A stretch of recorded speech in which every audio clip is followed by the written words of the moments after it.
morning! Ang bato! Darna!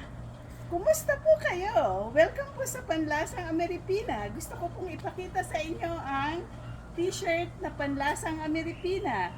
Marami pong salamat. Bye! Ito po ang tirahan ni Darna. Ayan. Ito po yung backyard ni Darna. Ayan po. At ipapakita ko po sa inyo yung mga tanim ko. Ito po yung tanim kong avocado. Nakakita na po ba kayo ng avocado na kambal?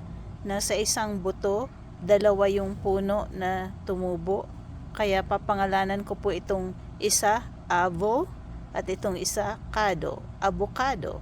At ito naman po yung isa, na avocado rin siya pero wala siyang kakambal. Follow for more. Bye!